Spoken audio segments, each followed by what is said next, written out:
The smell of pine and cinnamon filled our family's living room, but the warmth I felt had nothing to do with the fireplace crackling in the corner. After 3 years of avoiding family gatherings, I'd finally decided to come home for Christmas. Maybe it was time to bridge the gap that had grown between us since I'd left my corporate job to pursue what my family called playing around with cameras. Jordan. Mom rushed to the door as I stepped inside, pulling me into one of her signature bear hugs. I can't believe you're actually here. Derek and Michelle are already here with the kids, and your father's been asking about you all day. Dad appeared from the kitchen, wiping his hands on a dish towel, his expression more reserved than Mom's enthusiastic greeting. Well, look who decided to show up. How's the video thing going? Before I could answer, my brother Derek's voice boomed from the living room. Oh great, the family disappointment has arrived. He appeared in the doorway, his perfect corporate smile plastered across his face. At 32, Derek had everything our parents considered success. A corner office at Harrison & Associates law firm, a house in the suburbs, 2 kids, and a wife who looked like she stepped out of a magazine. Nice to see you too, Derek, I replied, hanging my coat on the familiar hook by the door. Jordan. My 8-year-old niece Emma came running, wrapping her arms around my waist. Did you bring any of your cameras? Can you film me doing my dance? Derek quickly intervened, pulling Emma away. Emma, Uncle Jordan doesn't have time for that. He's very busy with his hobby. The word hobby hung in the air like a slap. I'd been running midnight productions for 3 years now, working 18-hour days, building something from nothing. But to my family, if it wasn't a traditional 9-to-5 job with a corporate title, it wasn't real work. Michelle, Derek's wife, emerged from the kitchen carrying a tray of appetizers. Jordan, how nice that you could take time away from your little YouTube channel to join us. Her smile was perfectly practiced, the kind that never reached her eyes. Actually, I've expanded beyond YouTube, I said, accepting a glass of wine from Mom. I run a full production company now. Derek let out a bark of laughter. Production company? Come on, Jordan. You film weddings and birthday parties. That's not a production company, that's a side hustle. I felt the familiar knot forming in my stomach, the same one that had driven me to skip the last 3 family gatherings. Nothing had changed. To them, I was still the family screw-up who'd thrown away a perfectly good marketing career at Thompson & Associates to chase some impossible dream. Derek, be nice, Mom chided, though her tone suggested she agreed with him more than she'd admit. I am being nice. Derek protested, settling into his usual spot on the couch. I'm just saying, at some point you have to face reality. You're 29 years old, Jordan.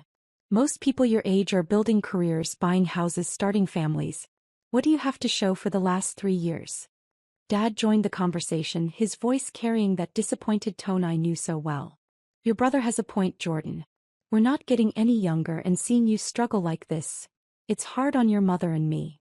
I'm not struggling, I said quietly, but Derek was already warming up for one of his lectures.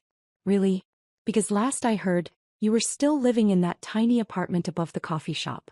You drive a car that's older than Emma. Face it, little brother. This dream of yours isn't working out. Michelle nodded sympathetically. We just want what's best for you, Jordan. Derek could probably get you an interview at his firm. They need people in their marketing department. Still making those stupid videos? Derek laughed, settling back into his chair with the confidence of someone who'd never doubted their path in life.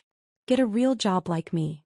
The room fell silent except for the sound of Emma playing with her toys in the corner and the soft jazz music Mom always played during family gatherings. I stared down at my wine glass, watching the dark liquid swirl as I considered my response. 3 years ago their words would have crushed me. Tonight they just felt irrelevant. You know what's funny? I said finally, looking up at Derek. You keep talking about real jobs and success, but you have no idea what I actually do. Derek rolled his eyes. Oh, here we go. Enlighten us, Jordan. Tell us about your revolutionary video business. Derek, Mom warned, but he was on a roll now. No, seriously. I want to hear this. What groundbreaking content are you creating? Wedding videos? Corporate training materials? Maybe some inspirational Instagram posts. I was about to respond when Dad reached for the remote. Enough, both of you. It's Christmas Eve. Let's just watch something nice and try to enjoy each other's company. Good idea, Mom said, relieved to change the subject. Maybe we can find a nice holiday movie. Something the whole family can enjoy. Dad scrolled through the channels past news programs and sitcom reruns, finally landing on Netflix. How about this? They always have good holiday content. The Netflix homepage loaded on their 65-inch TV, the familiar red logo bright against our living room wall. Dad navigated through the featured content, past romantic comedies and action movies, looking for something appropriately festive. "Oh, look at this," Mom said, pointing at a promotional banner that had appeared. "They're announcing their biggest series of next year. Shadows of Tomorrow. It says here it's their most expensive production ever." Derek leaned forward, interested despite himself. $200 million budget? Damn. That's serious money. The promotional video began playing automatically, showing sweeping shots of a dystopian cityscape, followed by intense action sequences and dramatic dialogue. The production values were stunning. Everything from the cinematography to the costume design screamed big-budget Hollywood. "This looks incredible," Michelle said, genuinely impressed. "It says here it's based on some graphic novel series. The creator must be thrilled." Dad adjusted his reading glasses to see the screen better. "Says here the series creator is someone named Jordan Phillips." The name hung in the air for exactly 3 seconds before the implications hit everyone simultaneously. "Wait," Derek said slowly, his voice losing its confident edge. "Jordan Phillips. That's not." The promotional video continued, and suddenly, unmistakably, my face filled the screen. Not a photo, not a brief glimpse. A full interview segment where I was discussing the creative process behind Shadows of Tomorrow, sitting in what was clearly Netflix's corporate offices, with the series title prominently displayed behind me. In this series, we wanted to explore what happens when society's most vulnerable people become its most powerful. My voice came through the TV speakers clearly. "It's a story about transformation, about finding strength in places where nobody thinks to look." The remote slipped from Dad's hand, clattering onto the coffee table. On screen, the interview continued. "Jordan Phillips, creator and executive producer of Shadows of Tomorrow, Netflix's most ambitious series to date," the host was saying. The series, which took 3 years to develop and cost over $200 million to produce, premieres February 14th and is already being called a game-changer for the streaming platform. Derek's mouth was hanging open. Michelle had gone completely pale. Mom was staring at the TV like it was showing aliens landing in the backyard. "We're also excited to announce," the host continued, "that this is just the first of 5 series that Phillips will be creating exclusively for Netflix under his production company, Midnight Productions, in a deal reportedly worth over $800 million. I took a slow sip of my wine, watching my family's faces as they processed what they were seeing and hearing. The interview segment showed clips from the series. The same stupid videos Derek had been mocking just minutes earlier, now revealed as scenes from what Netflix was calling their flagship production for the next 5 years. "Jordan Phillips started Midnight Productions 3 years ago," the host explained, working out of a small apartment while developing the concept that would eventually become Shadows of Tomorrow. The series has already been renewed for 4 additional seasons based on early screenings, and Phillips has been named one of Entertainment Weekly's creators to watch.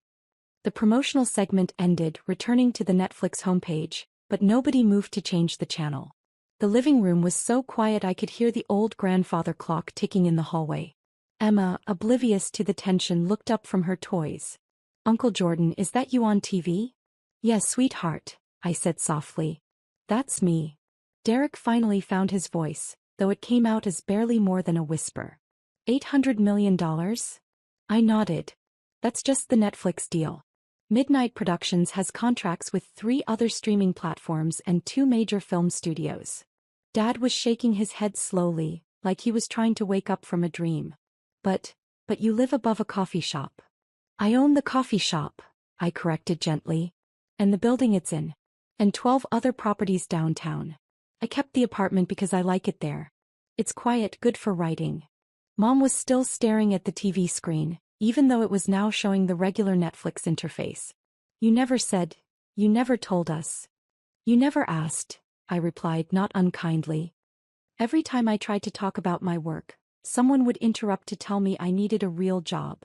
Michelle's perfectly composed facade was cracking. "But Derek said, We thought you were barely getting by. I looked at my brother, who was gripping his wine glass so tightly I was worried it might shatter.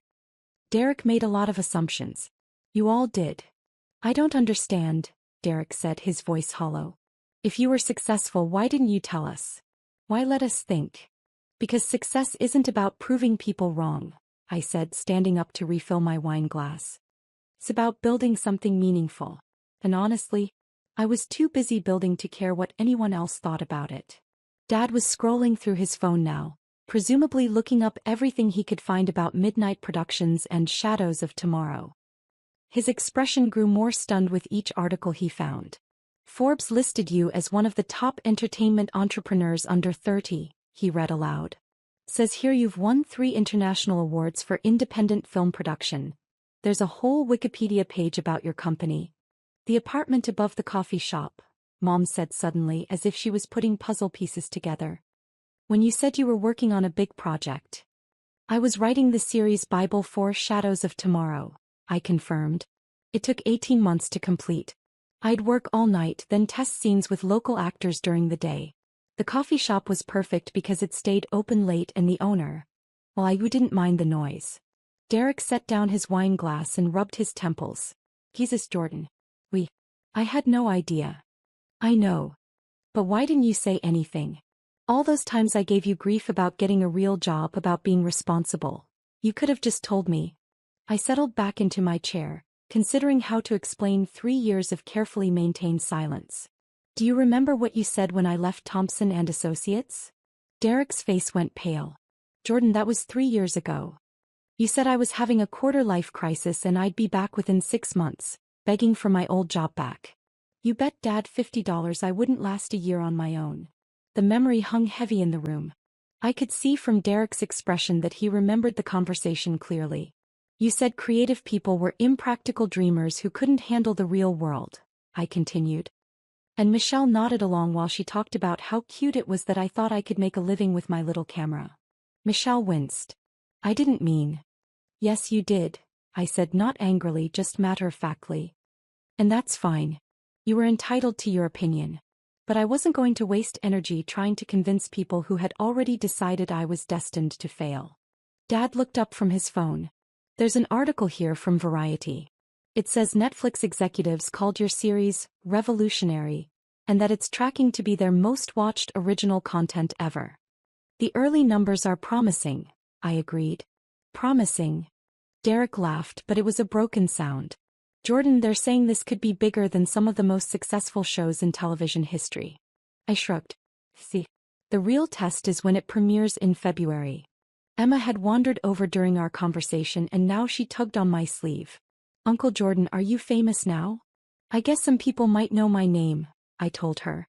Will you still film my dance videos? Of course, sweetheart. That's the fun stuff.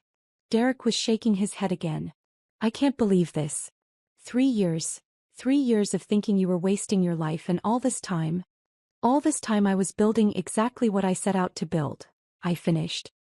Look, I know this is a lot to process, and I'm not telling you this to make anyone feel bad. But maybe now you can understand why I stopped coming to family gatherings. Mom's eyes were filling with tears. We made you feel unwelcome in your own family. You made me feel like my dreams were worthless, I corrected gently.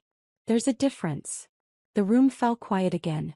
Dad had continued reading articles on his phone, and I could see his expression changing as he discovered more details about Midnight Productions' various projects and partnerships. It says here you've already started production on your second series, he said quietly. And you're developing a feature film. 3 feature films, actually. The first one premieres at Sundance next month. Derek looked like he'd been punched in the stomach. Sundance? As in the Sundance Film Festival. That's the one. But how? How did you go from making wedding videos to producing content for Netflix and Sundance? I couldn't help but smile at that. I never made wedding videos, Derek. I've been developing original content from day one. The first year was rough. I was basically working for free, building a team, developing scripts, creating proof-of-concept materials. But by year 2 we had investors interested. By year 3 we had studios in a bidding war. Michelle was scrolling through her own phone now. There's a whole interview with Entertainment Weekly where you talk about your creative process. And your family. My stomach tightened slightly. What did I say? You said. She read from her screen. My family taught me the importance of perseverance. When people believe in you, it's easy to keep going. When they don't, you learn to believe in yourself. Both lessons are valuable. That's very diplomatic, Dad said quietly. I meant it, I replied. Derek's criticism actually made me more determined. Every time someone said I was wasting my time, I worked harder. So in a way, I should thank you.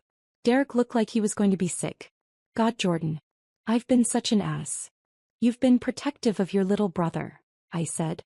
Misguided maybe, but it came from a good place. No, it didn't, Derek said firmly. It came from jealousy. I was jealous that you had the courage to chase your dreams while I took the safe route. And instead of admitting that, I convinced myself that your dreams were stupid. The honesty in his voice caught me off guard. Derek had never been one for emotional revelations. Mom was wiping her eyes with a tissue. We owe you such an apology, Jordan. All of us. You don't owe me anything, I said. But maybe going forward we could try to understand each other better. Dad set down his phone and looked directly at me for the first time all evening. I read about the themes in your series. The article said it's about people who are underestimated finding their power. That's part of it. Is that about us? About how we treated you? I considered his question carefully. It's about anyone who's ever been told they're not enough. Which, at some point, is pretty much everyone. Emma had been listening to our conversation with the intensity that only children can manage. Uncle Jordan, will you put me in one of your movies? The question broke the tension in the room and everyone laughed. If you can convince your parents to let you take acting classes, maybe we can work something out, I told her. Derek was staring at me with an expression I'd never seen before. Something between awe and regret. I can't wrap my head around this. You're actually successful. Like really, genuinely successful. Define successful, I said. You're about to premiere the biggest series in Netflix history. You're worth. God, I don't even want to know how much you're worth. Money isn't how I measure success, Derek. Then how do you measure it? I gestured toward the TV where the Netflix homepage was still displaying. Tomorrow millions of people are going to watch something I created. They're going to feel something, think something, maybe even change something about how they see the world. That's success. Mom was looking at me like she was seeing me for the first time. When did you become so wise? Probably around the same time I realized that other people's opinions of my life were none of my business, I said with a smile. Derek stood up abruptly and walked to the window, staring out at the snow that had started falling. I need to ask you something and I want you to be honest. Okay. Did you invite us to the premiere? I pulled my phone out of my pocket and showed him the draft email I'd been working on for weeks. I've been trying to figure out how to word the invitation. The premiere is in 3 weeks here in the city. Red carpet after party, the whole thing. Derek read the email draft over my shoulder, his expression growing more pained with each word. The invitation was warm, gracious, and completely free of any mention of our family's history of doubting my career. You were going to invite us even after everything we said? You're my family, I said simply. This is the biggest moment of my career so far. Of course I want you there. Michelle was crying now, not bothering to hide it. We don't deserve that. Deserve has nothing to do with it, I replied. I love you guys. Always have. I just needed you to love me back without trying to change me. Dad cleared his throat, clearly struggling with his emotions. Son, I owe you more than an apology. I owe you respect. What you've built. It's extraordinary. Thanks, Dad. And I owe you $50, Derek said, managing a weak smile. You definitely lasted more than a year. The tension in the room was finally starting to dissolve, replaced by something that felt like the beginning of understanding. Emma had crawled into my lap and was showing me pictures on her tablet, completely unaware of the emotional earthquake that had just shaken her family. Uncle Jordan, can you teach me how to make movies? I'd love to, sweetheart. Derek sat back down, his posture less rigid than before. I have to ask, what's next? After Shadows of Tomorrow? We're already filming the 2nd season, I said. And I'm developing a documentary series about small business owners who are changing their communities. People who are building something meaningful without recognition or fanfare. Like you did, Mom said softly. Like a lot of people do. Most success stories aren't dramatic. They're just people who keep working towards something they believe in even when nobody else believes in it. Dad was looking at his phone again, but this time his expression was one of pride rather than shock. The article mentions that you employ over 200 people now. 237 as of last week, I confirmed. And we're expanding. We just signed a lease on a new production facility downtown. The old Paramount building? Derek asked, suddenly interested. I heard someone bought that, but the sale was private. That was us. We're converting it into a full-service production studio. It'll be the largest independent facility on the East Coast. Michelle was shaking her head in amazement. All this time we thought you were struggling and you were building an empire. Not an empire, I corrected. A company. A good company that makes content people care about and treats its employees well. That's all I ever wanted. The conversation continued for another hour, with my family asking questions about everything from the creative process to the business side of entertainment production.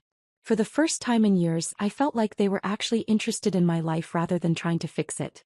As the evening wound down and Derek's family prepared to head home, my brother pulled me aside. Jordan, I need you to know something, he said quietly. I'm proud of you. I should have said that 3 years ago, but I was too stubborn and too scared to admit I was wrong. Derek. No, let me finish. You did something I could never do. You risked everything for something you believed in and you made it work.